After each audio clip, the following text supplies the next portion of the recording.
예민수의 경제 토크, 오늘은 3프로TV 김한진 박사님, 그리고 KB금융지주 유시믹 박사님과 함께하고 있습니다. 내년 주식시장은 어떻게 될까요? 거시 팩터들이 워낙 중요한 흐름들이기 때문에 두 분께서 사실은 기업을 분석하시는 애널리스트나 지수 전망을 하는 그 스트래티지는 아니지만 우리가 워낙 거시 환경이 굉장히 중요한 한 해를 그렸기 때문에요. 그리시는 그림들을 좀 보도록 하겠습니다. 일단 올해 시장은 작년에 예측할 때보다 굉장히 어려웠었죠, 김 박사님. 네. 사실 뭐가 빗나간 건가요, 올해는? 네, 결국 그 경제 전망이 빗나갔는데 네. 경제 전망이 빗나간 이유는 물가 전망을 틀렸습니다. 많은 사람들이 물가 전망을 틀렸고요. 네. 올해 어쨌든 전쟁이 일어났고 또 성장률 전망이 전쟁도 1월 중하순에 24일 날 일어났죠. 근데 물가 전망이 틀린 건 맞는데요. 네. 너무 많이 틀렸습니다. 네. 너무 많이 틀렸습니다. 네. 그래서 이거는 전망이라고 하기에는 좀 쑥스러울 정도로, 네. 그러니까 잉크가 마르기 전에 3개월마다 이렇게 팍팍 조정하는, 인플레이션 전망이 틀리다 보니까 성장률 전망도 워낙 크게 틀렸고요. 네. 최근에 가장 큰 기관 중에 경제 전망을 내놓은 OECD, 경제협력개발기구죠. OECD가 내놓은 전망을 보니까 연초에 내년도 성장률을 한 4.4%, 5% 봤는데 좀 몇 달 전에는 이제 3%까지 떨어지고 떨어졌다가 지금은 2.2% 이렇게 내년도를 보고 있습니다. 그러니까 갈수록 성장률 전망이 많이 빗나갔죠. 네. 그러면서 주식시장이 이제 경기가 침체를 보일 것이다라는 우려감이 금리 인상과 함께 반영되면서 양쪽으로 이제 협공을 당한 거죠. 금리는 금리대로 오르고 경제 전망은 경제 전망대로 나빠지고, 그러니까 이제 주식시장이 갈 길을 잃은 거죠. 네. 그럼에도 불구하고 우리는 또 변수를 지금 모을 수 있는 최적의 변수들을, 가장 빠른 변수들을 모아서 전망을 또 해야 합니다. 전망이란 게 무의미하지 않고요. 다만 이제 그만큼 사실 정확히 예측하기 어렵고, 그대로 행동하기 어렵다는 건데요. 그러면 2023년 그 증시는 이 박사님은 어떻게 보고 계세요? 국내 증시, 미국 증시 통틀어서.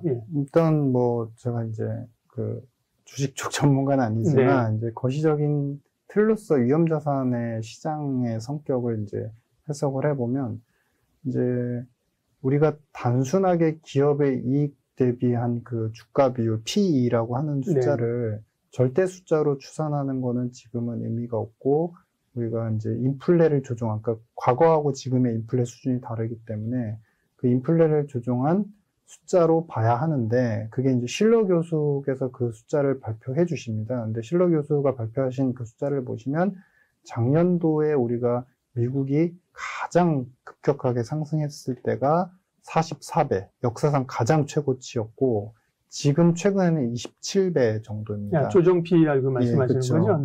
그 27배가 지금 평균적으로 보면 여전히 평균보다는 높은 수준이고, 제일 밑에는 언제였냐면 예전에 그 IT 버블 위기 끝나고 나서 한 14배 정도가 제일 밑에였었고요.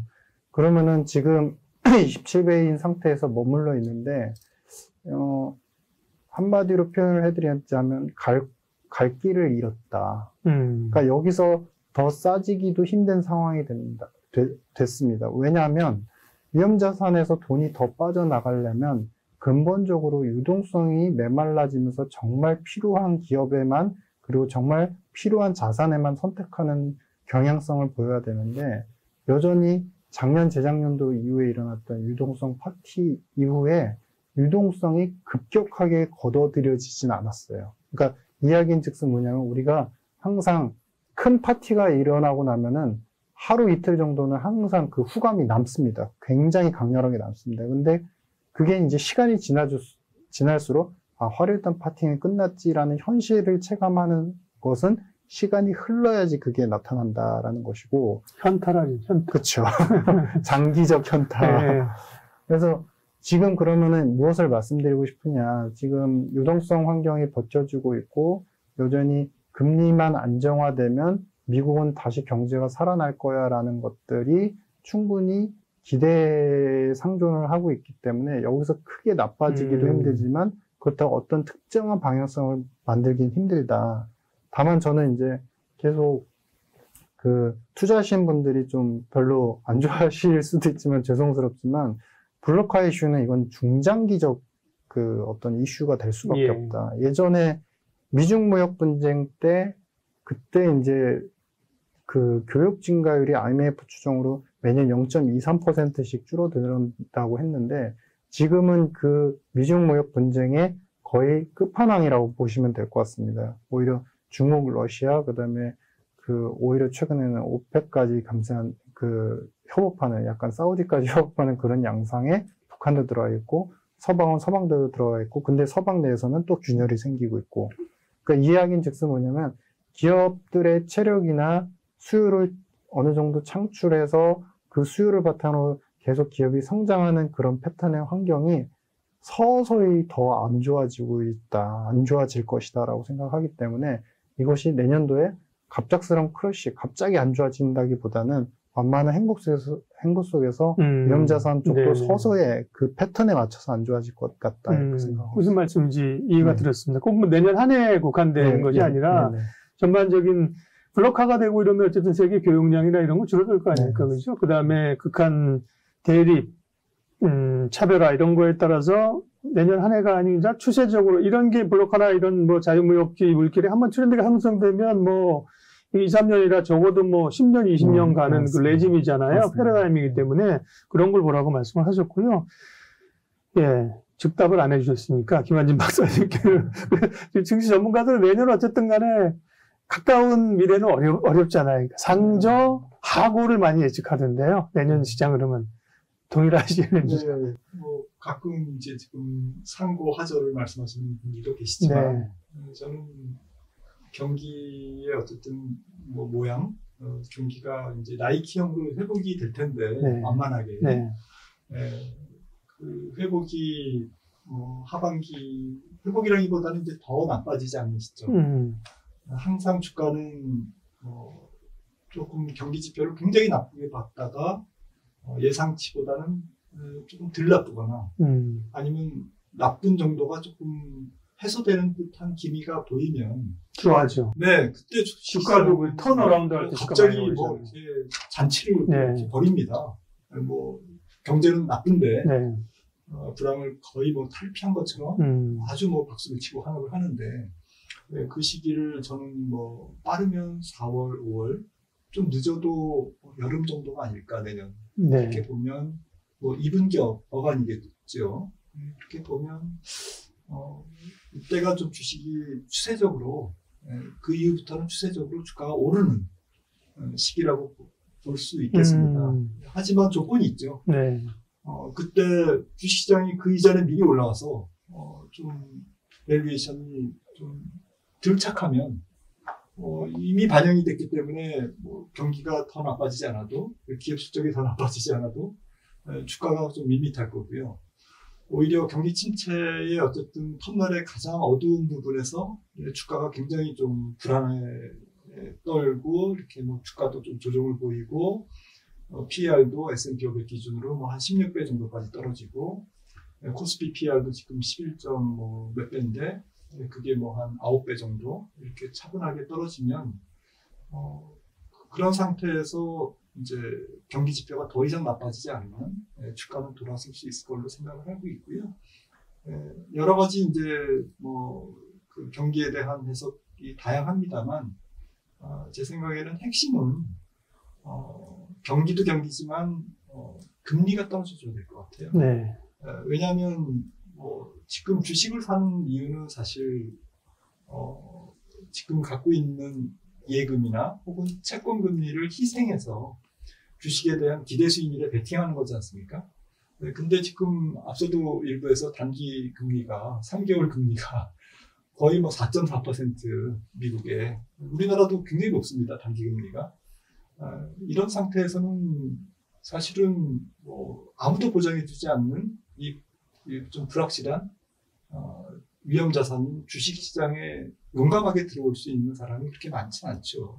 하지만 금리가 만약에 10년물 미국채 금리 기준으로 뭐 3%, 저는 내년 한 4, 5월 달에는 한 3% 아래로 가 있을 거라고 생각을 하거든요. 아마 2% 후반대에 가 있을 거다.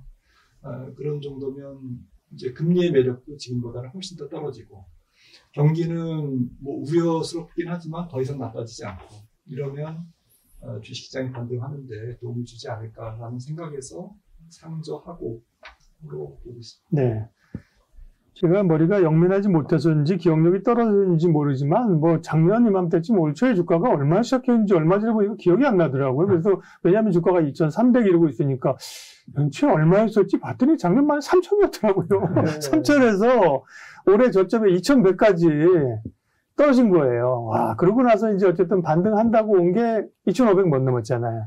근데 내년에 보면 뭐 두 분 말씀드린 것처럼 지수 전망을 하시진 않지만 위아래 변동성은 있을 수 있겠지만 기대감으로 적어도 올해 뭐 2,500 봤던 것보다는 일시적이든 지속적이든 위로는 더 칠 수는 있는 그런 환경인 것 같습니다. 네, 물론 이제 아래로 그래서 이제 하단을 어느 정도나 잡을까 이제 그게 이제 궁금한 거고요. 시장 상승을 위한 조건까지도 이제 김한진 박사님께서는 금리가 좀 안정이 돼야 된다고 얘기를 하셨는데, 유신익 박사님은 아까 얘기하시는 건 이제 뭐 블록하나 이런 세계, 이게 너무 좀 긴 얘기고 너무 무시무시한 얘기를 하셔가지고요. 좀 그렇게 장기적인, 패러다임 말고 적어도 한 뭐 내년 정도를 좀 국한해서 봤을 경우에 금융시장 환경이 좀 좋아지려면 어떤 여건이 개선돼야 될까요? 근본적으로 러시아 우크라이나 전쟁이 일단 종전이 돼야 됩니다. 예.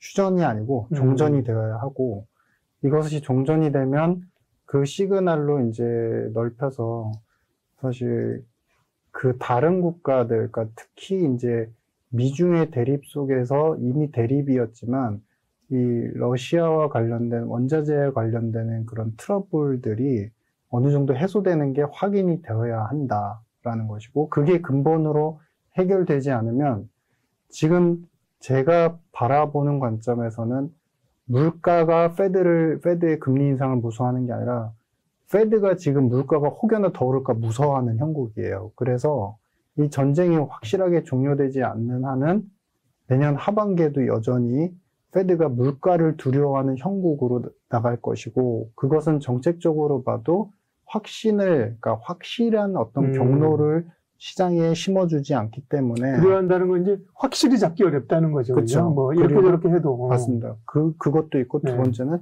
이 정도 되면 우리가 확연하게 이 정도 물가 범위로 올 걸로 우리는 확신해 라는 것들이 부족하다는 것이죠. 그래서 그 부분들이 해소가 되어야 의미 있는 어떤 위험자산의 상승 패턴이 이어나가지 않을까 이렇게 판단하고 있습니다. 예. 금리 얘기는 아까 이제 김 박사님 하셨고, 당연히 금리. 또 이제 금리가 안정되려면 물가가 안정돼야 되는 거잖아요. 예. 그 다음에 지정학적으로 러시아와 우크라이나의 뭐 전쟁. 그거 말씀하시니까 되게 와닿는데요. 그 종전이 돼야 된다. 휴전이 아니라. 우리는 지금 사실 늘 얘기하는 게 우리나라는 한반도는 아직 휴전이야 이러잖아요. 네.